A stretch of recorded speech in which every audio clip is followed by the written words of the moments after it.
সাকিব আল হাসান, সেটা it's a mixture.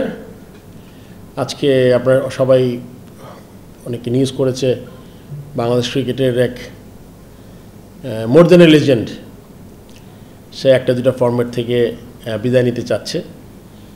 ওইটা আমি আমার ডিরেক্টর সবাই জানে, বাট আমিও তাদের ইনফর্ম করার চেষ্টা করেছি। আমার সাথে গত পরশু 2 দফায় আলোচনা হয়েছে। তো এটা আমার নতুন করে কিছু বলার নাই। সাকিব ওর আমি ইন্টারভিউটা দেখেছি, আমার সাথে যেই কথাটা হয়েছে এক্স্যাক্টলি সেটাই তুলে ধরেছে। তো আমাকে এখানে নতুন করে অ্যাড করার কিছু নাই।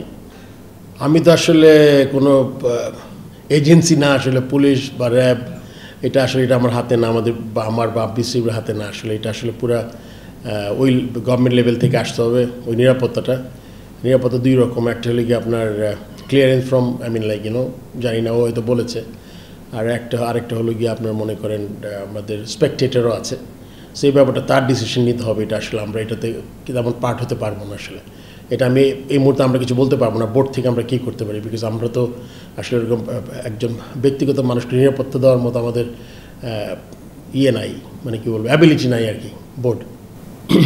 আসলে Shakib is going through a difficult phase of his life, সব দিক থেকেই। আমার আসলে খুব বেশি কিছু বলার ছিল না, তাকে বোঝানোর চেষ্টা করি নাই। সে যে কারণটা দেখিয়েছে যে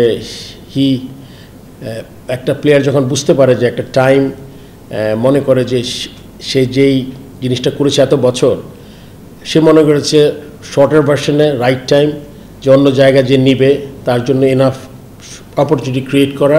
সো দ্য 2026 মানে আমাদের T20 ওয়ার্ল্ড কাপ আছে, ওইটার জন্য যদি কে রেডি হতে পারে ওর জায়গায়, যে এক্সপ্লেনেশন সে দিয়েছে এক্স্যাক্টলি সেম কথাই বলেছে।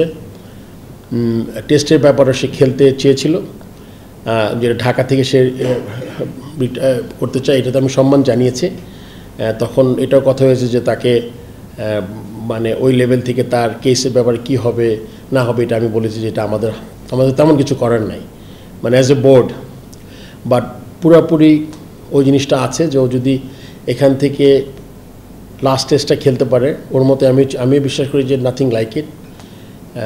সেটা যদি হয় খুব ভালো হবে, আর বাকিটা ওর ডিসাইড করতে হবে। কেননা ক্লিয়ারেন্সটা কে দিবে, এটা আমাদের বোর্ড থেকে কিন্তু আমরা ক্লিয়ারেন্স দিতে পারবো না এই ব্যাপারটা।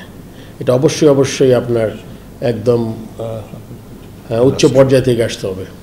এখন কার জন্য নিরাপদ কার জন্য অনিরাপদ, এটা একটা আপেক্ষিক ব্যাপার আর কি। আমি মনে করি যে আপনি জানেন সাকিব আল হাসান আর আমরা যারা বসে আছি হয়তো সেম লাইনে নাই আমরা, তাই না? তো এই ব্যাপারে আমি অনেক মনে করি না, আমি মনে করি আমরা তো ভালোই আছি। এখন ওইটার প্রবাবলি ব্যক্তিগত ব্যাপারও বলবো না। আপনি জানেন this a politician, we all know তার বিরুদ্ধে একটা কেস হয়েছে, পলিটিশিয়ান। সো সবগুলো ব্যাপার মিলিয়ে সে হয়তো মনে করে নিরাপদ না। এটা আসলে ব্যক্তিগত, এটা আমি আসলে কোনো কমেন্ট করা আমার এখানে ঠিক হবে না। যে তারা চেষ্টা করছেন, মানে ক্রিকেট কোচ চেষ্টা করছেন কিভাবে ব্যাপারটাকে সুন্দর করা যায়। আপনাদের সৌন্দর্য বর্ধনের চেষ্টাটা কেমন? এটা আসলে কোত্থেকে উদ্ধৃত হয়েছে আমি জানি না। এটা সে বলেছে, এই বলাটাই হচ্ছে এই যে প্রথম আলো। আচ্ছা, ওইটা আমি জানি না কি উদ্ধৃত। আজকে প্রেস কনফারেন্সে এমন সে বলেছে যে আমি মানে ক্রিকেট বোর্ড সুন্দর করার চেষ্টা করছেন, তার শেষটা যেন সুন্দর হয়। এটা তো বললাম যে আমি তো একটু আগে বললাম যে যদি চেষ্টাটা কি বাংলাদেশ থেকে যদি সে রিটায়ার করতে পারে লাস্ট হোম সিরিজ খেলে, এটা ভালো হবে। এটা হয়তো বোঝাতে চেয়েছো। আচ্ছা, আরেকটা প্রশ্ন ফারুক ভাই, সাকিব আল হাসানের টুকটাক ইনজুরি নিয়ে একটু প্রশ্নটা করতে চাই। হান্নান সরকার বলেছে যে তার হাতে ব্যথা পেয়েছে, মানে ইনজুরি সংক্রান্ত ইস্যু ছিল, অফিশিয়াল ইন্টারভিউতে বলেছে, আমাদের সহকর্মীরা সেটা কভার করেছে। নাজমুল শান্ত বলেছে, আপনি কি জানতেন কিনা, মানে ওনারা বলার পর বা আগে? ইনজুরিটা আসলে ওর আঙ্গুলে একটা ইনজুরি ছিল, আমি শুনেছি। আচ্ছা, হাতুরা সিং শুনেনি ফারুক ভাই, কেমন লাগলো ব্যাপারটা? এটা হাতুরা সিংকে জিজ্ঞেস করতে হবে আসলে। না, আপনি তো বোর্ড প্রেসিডেন্ট, আপনি তার এমপ্লয়ার, তো একজন কোচ, তিনি সাকিবদের দেখভালের জন্য ওখানকার চিফ অথরিটি, তিনি জানেন না, আপনি বাংলাদেশে বসে আছেন। ইনজুরি আসলে ইনজুরিটা কি আমি বলি, ইনজুরি একটা হলো গিয়ে ইনজিওর, যা মানে ও বলেছে যে ওর যে বোলিং ফিঙ্গারটা একটু উইক হয়েছে বিকজ প্রবাবলি কন্টিনিউয়াস খেলার জন্য, এই ধরনের ইনজুরি। এটা তো 18 কোটি মানুষ জানে, হাতুরা সিং কেন জানে না? এটা তো অ্যানসার আমি করতে পারবো। আপনি দিবেন ফারুক ভাই, আপনি তো এমপ্লয়ার। আমি দেখি ওকে, আমি ওই যে আছে ম্যানেজার বা যে সিলেক্টর জিজ্ঞেস করবো আমি যে এটা কি ফিজিওকে জিজ্ঞেস করবো। কোচকে কেন জিজ্ঞেস করবেন? আপনি তো এমপ্লয়ার। না না, ডেফিনেটলি একটা প্রসেসে যাবো আর কি, মানে ম্যানেজারের মাধ্যমে যাইতে হবে আমার, বিকজ এই যে যেখানে হেড আছে তাকে জিজ্ঞেস করবো। যে সে জানে না। এটা তো আমার মনে হয় এটা মানে হাতুর সিং এর মতোই অ্যান্সার করেছে আসলে, মনে হয় জানে না। Thank you very much. আমরা বলি নাই এটা, আমরা আসলে যেহেতু ব্যাপারটা সাব জুডিস না কি বলে আপনার বিচারাধীন বা এই ধরনের কিছু, সেই ব্যাপারে আসলে আমাদের খুব একটা বেশি করণীয় কিছু নাই। ঠিক নেক্সট, হ্যাঁ ঠিক আছে, he is like legend for Bangladesh, I mean like, হ্যাঁ মানে বাংলাদেশের নাগরিক তো দেশে ফিরতেই পারে, বাট দেশ ছাড়ার ক্ষেত্রে একটা ক্লিয়ারেন্সের ব্যাপার থাকে। তো যেটা হলো যদি শেষ পর্যন্ত সেই ক্লিয়ারেন্স বা নিশ্চয়তা তিনি না পান, ভেরি আনলাইকলি, তার মানে আরো 155 জন আছে এই বন্ধে আপনার, তার ক্ষেত্রে আলাদা বিবেচনা করা হবে কিনা এই ব্যাপারগুলো নিশ্চিত থাকে।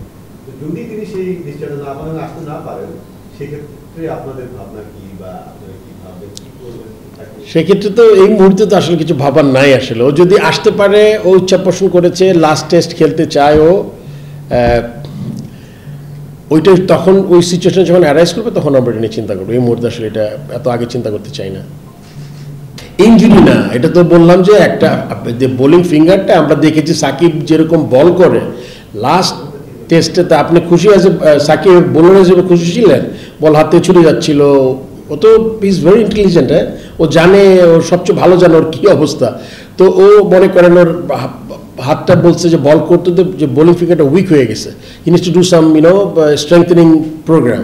সো আমি জানতাম এটা তো আস্তে আস্তে হয়েছে, মানে ইটস নট একটা ইঞ্জুরি লেগে ভেঙে গেছে, হ্যামস্ট্রিং টান লেগেছে, এটা তো ওই ধরনের না, ইট ইজ লাইক একটু উইকার ফিঙ্গার। আমার মনে হয় ম্যাচ সেকেন্ড টেস্টের পরে আরো মানে পাকিস্তান থেকে আসার পরে ফার্স্ট টেস্টের পরে আবার আরো বেশি ফিল করেছেন।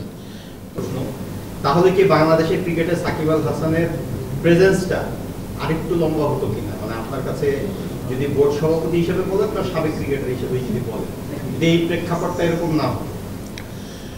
খুব ডিফিকাল্ট একটা কোয়েশ্চেন অ্যান্সার করা, বাট তারপরে আমি মানে হয় কি, একটা প্লেয়ার আপনি জানেন যে তার অনেক ধরনের কারণে সে অবসরে যেতে চায় আর কি। মনে করেন কাউকে অনেক ইনজুরিতে হয়তো ভোগাচ্ছে for longer period of time, সে হয়তো মানসিকভাবে একটু ডিস্টার্ব, যে কোনো কারণেই হোক, তার ব্যক্তিগত কারণ, তারপরে স্লাইটলি ইনজুরি আছে, সব মিলিয়ে আমার মনে হয় তাকে তার ডিসিশন নিতে ইনফ্লুয়েন্স করেছে আমার ধারণা। এটা কিন্তু ব্যক্তিগত, আমাকে আপনি জিজ্ঞেস করেছেন আমার মতামত কি, আমার মনে হয় এটা ডেফিনেটলি তাকে কিছুটা ইনফ্লুয়েন্স করেছে। তার ক্যারিয়ার কত লম্বা হতো এটা আমি বলতে পারবো না, বাট মানুষজনের ডিসিশন নেয় তখন কিন্তু আপনি কি হয়, বেস্ট পসিবল সিচুয়েশন আমি বসে আমি চিন্তা করব, আমি ওই ম্যাচটা খেলে আমার সময় শেষ, নতুনদের চান্স দেই।